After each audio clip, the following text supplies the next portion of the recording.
Good morning, everyone. Let's do my ballet bun while I talk a little bit about what happens when you guest in someone else's production as a freelance guest artist. I have my little peppermint mocha coffee from home. Most of you know I am a freelance dancer, which means I come in as a guest artist to perform, but you may not know much beyond that, so let me explain a little bit.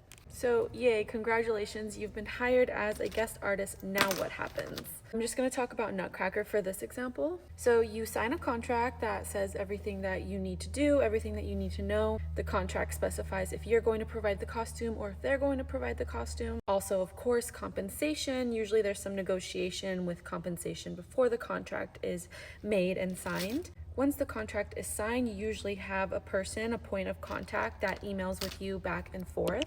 Usually they'll ask you for your headshot, your bio for the program. If I'm providing the costume like I do for Sugar Plum, then usually they ask for photos. Then honestly, until closer to the show, there's really minimal communication. It's just expected that me and my partner are going to start practicing and rehearsing and preparing for the performance, because these contracts are signed very far in advance, usually in like August and September.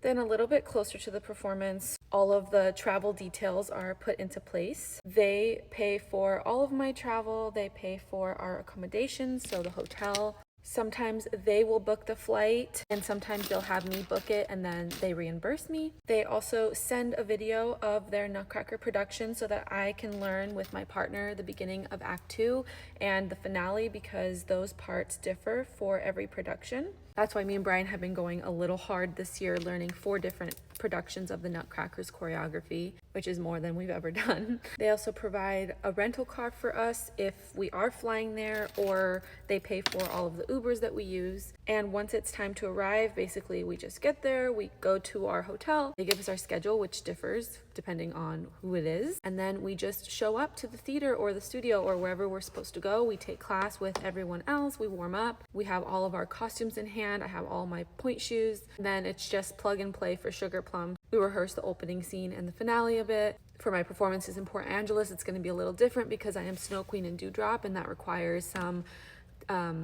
blocking with the corps de ballet with the flowers and the snowflakes, so that's going to be a whole new experience for me. And that's pretty much it. They tell us our daily schedule and then we go back and forth from the hotel, and then when we're not rehearsing, we pretty much can do whatever we want in the mornings. Sometimes we'll sleep in, sometimes we'll go to the hotel pool, go out to dinner, go out to breakfast, and then after we're done performing, usually they just hand us a check and pay us for our performances. I hope that pretty much covered it all, but if you have any questions, feel free to leave them in the comments.